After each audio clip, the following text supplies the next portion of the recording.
You know, Stephen King, you don't always make it easy. I've been a huge admirer of yours for years. Like, ever since I was in grade school, I used to bring copies of books like It, The Stand, The Tommyknockers. Every day would be a different Stephen King book. I have been obsessed with your amazing writing skills for years. However, when it comes to your movie adaptations, some of them are so horrendously god-awful, they just make me want to give up on cinema altogether. Point being, the 1990 film Graveyard Shift, directed by some schmuck who never made anything after this movie, and I can definitely see why. Stephen King invites you to venture deep inside the caverns, below the old Bachman Mill, You're not thinking about going down in there. where a secret lies long forgotten by any living soul. Just ain't no job worth this. I've seen a lot of really bad Stephen King movies. I suffered through the Carrie remake. I suffered through the 2017 film The Dark Tower, which was an abomination to the Dark Tower series. I even suffered through films like Cujo, which I know is loved by a lot of people, but not by me. Graveyard Shift, on the other hand, is on a whole other level. This movie not just stinks, it fucking reeks. And I will go so far as to say it is quite possibly the worst Stephen King movie I have ever seen in my entire life. And afterwards, this Stephen King fan felt compelled to cry for hours and hours on end. So, where to begin with this unholy fuckfest of a film? Well, let's start at the very beginning. The reason that I watched this film was because I was bored one night. I was scrolling through Amazon Prime, just looking for something random to watch. I didn't really have anything in mind, and I stumbled upon a few Stephen King movies. There was Silver Bullet, there was the 2016 movie Cell with John Cusack, and then there was something called Graveyard Shift, which I had actually never heard of, and so I was curious. I didn't look at any reviews beforehand. I just clicked play, and my reaction throughout most of this movie was kind of something similar to this. I was in utter disbelief. It is horribly directed. It is badly written. It is just utterly bizarre. Now, I can see where the filmmakers were trying to go with this movie. It really felt like they were trying to make an homage to those over-the-top 50s schlockfests. The kind that would play like in the drive-in movie theaters back in the day, like movies like Tarantula or Them. It was supposed to be an homage to movies like that, where you have this small group of human characters who come together to fight this monstrosity.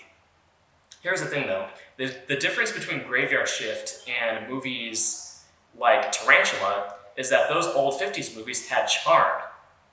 They also quite often had likable human protagonists, characters that you could root for. The protagonists in Graveyard Shift are either shockingly bland or just incredibly cartoonish and over the top, including the main antagonist, who I will get into later. But man, it was just an oddball assortment of characters. You can't put me down there. You can't put anybody down there. I know things. The owner denies it, What did happen to the fellow that started this job? It didn't work out. and everyone fears it. This place is infested. That might be the understatement of the year. Something that a lot of bad Stephen King movies have in common is they have people who act just incredibly unnatural. They do things that human beings would never ever do. Starting with the opening sequence, allow me to demonstrate. So the opening scene, you have this schmuck who's working presumably alone at night.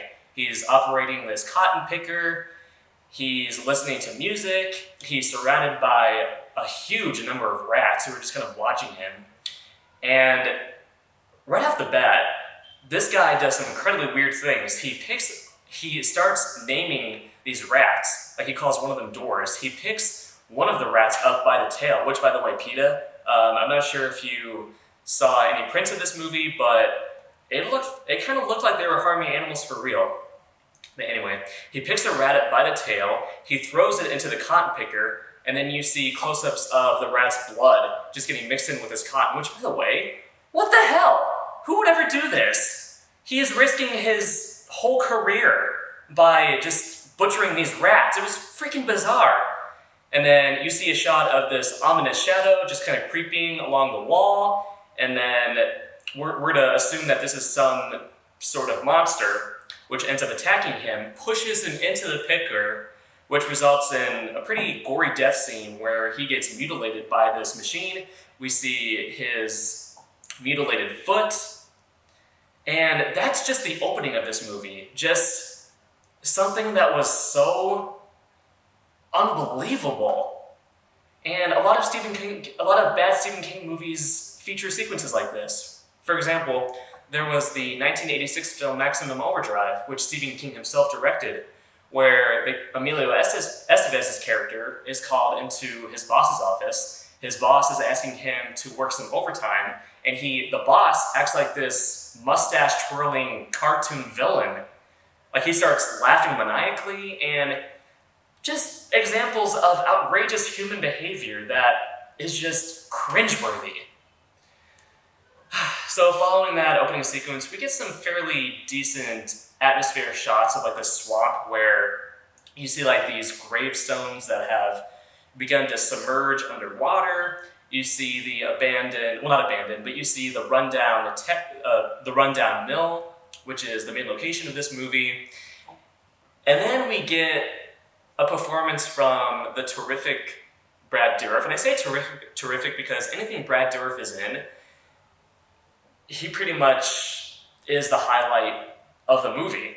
I mean, this is the voice of Chucky, for God's sake. And in this movie, he gives a batshit insane performance as this rat exterminator who clearly loves his job a little bit too much. He even has a pistol strapped to his ankle. He talks about how he has to fight the vermin on their own terms, which I think he's referring to Vietnam, because he starts talking about how he's not one of those like Hollywood heroes that Bruce Dern would play. Damn. That's good shit. Tucker, Cleveland, Martial Extermination.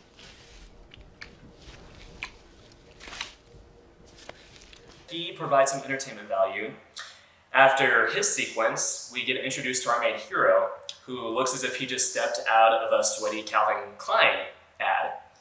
He is dressed in blue jeans. He is this square-jawed, good-looking fella. He's a drifter who stumbles upon this small town where the movie takes place, and immediately he's not very well liked by the locals, which, by the way, even like the extras in this movie are cartoon characters. They're bumbling idiots. But he goes to the text mill to acquire a job from the manager. The manager of this mill, he has a very, very unusual New England accent. Like, at times, he sounds a little bit like Fred Gwynn from the 1989 film Pet Sematary, just kind of, talking like this a little bit, I don't know about hiring a drifter into my text mill. There's no guarantees that you'll stay on with my mail. Of course, our hero gets hired on. He takes the place of the guy who was murdered in the opening scene. He operates the cotton picker. And the rest of the movie, we get some gory monster bits here and there where these really stupid characters will stumble upon the mill, often at night where there's like nobody else around, and they just get devoured by this unseen monstrosity, which leads to the climax of this movie where you have the main hero, you have his love interest, an incredibly bland character who is given a backstory, but to be honest, in a movie like this, hearing these characters' backstory is just a colossal bore. We just don't care. Like, the main character, I guess he had a wife who died. His love interest, she ran away from her hometown when she was very young, and now she's working here under the management of this complete asshole who likes to grope his female employees. So anyway, the climax of this movie, they're cleaning out this ruined basement where there's just debris all over the place. One of the bumbling idiot side characters is literally spraying down the rats with this gigantic water hose. They stumble upon this trap door, which leads to this creepy, ominous basement. And then they eventually stumble upon the monster, which, by the way, I will give this movie half a point because the monster doesn't look too bad. I mean, most of the time they show it in these quick cuts where you don't really see the monster's full form. You just see like bits and pieces. But, from what I saw, the practical effects were pretty decent. They were slimy, they were textured. I didn't see like any strings. I bought it as this living, breathing creature, which is the highest compliment I can give to this movie, but the design of this monster is also very weird. It's like this mutated half rat, half bat that's like the size of a cow, and it just likes to eat people. So the climax of this movie, which also feels kind of rushed, they start getting chased by this monster. They're running through these underground caverns. And then they stumble upon the monster's lair, which, by the way, there's a horrible bit of ADR where you just hear the main character say, "Wow, this must be where it lives," as if the audience was too stupid to figure out that this terrifying lair filled with human bones and just other shit like that is the home to this monster. My God, this movie just makes me so angry. It also treats its audience like idiots. There's another instance of horrendous ADR where a female character is alone in the mill at night because she wants to get revenge on her pervert boss. And in one shot, you just see her walking down a hallway, and you hear this voice just out of nowhere say, "That'll teach you to fire me." And the actress's lips aren't even moving. You can tell. And it wasn't even like her voice. It was like probably someone they brought in for a day because they couldn't get the original actress back because she didn't want to be associated with this piece of filth anymore. Anyway, like the drill with these types of movies. They eventually find out a way to kill the monster. The scumbag boss meets his eventual demise, which is to be expected. The hero has a final showdown with the monster where he crushes it in the cotton picker. And presumably, everything just goes well after that. The very last shot of this movie is this very awkward, low-angle shot of the mill. There's a sign next to the mill that says, "Under new management." Okay, that was necessary. By one, it will devour them all. We're like shrimp in an all-you-can-eat salad bar, and that thing ain't stopping till it's full. Must be some other way out of here. It's blood! This isn't real. This is the new horror from the mind of Stephen King. Graveyard Shift. So yes, despite this stupid plot, bland characters, and overall sense of disgust, this movie has a couple of decent moments here and there, but what really just angers me about this movie is the fact that this filmmaker clearly did not give a shit about his craft, because there's one sequence in particular where they open the trapdoor, they go down into this basement, and you can see on the right side of the frame, in focus, this crew member just sitting there. He's literally just sitting there looking at the camera. He's like squatting in the corner, but you can clearly see him. It's insane. And, I mentioned the awful dubbing earlier, like the awkward bits of ADR. In some of the action sequences, you can barely tell where characters are in relation to one another. Like the edits are often quick. There are hardly any establishing shots. It's just a mess. And I know what you're thinking. I mean, how could this be worse than films like Maximum Overdrive? Well, Maximum Overdrive at least had an enjoyable cheese factor.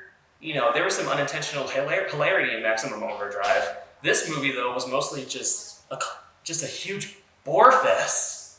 You get an amusing performance from Brad Dourif. You get some decent practical effects involving the monster, but Stephen King, you're such an awesome storyteller. Allow me to tell you a story now. After watching this movie, I felt compelled to rush to my computer and open a Word document and write everything that was wrong with this dumpster fire.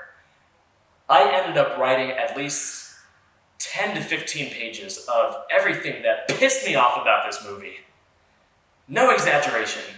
I just can't. I just can't with this movie. It's the worst. I have yet to see other supposedly bad Stephen King movies.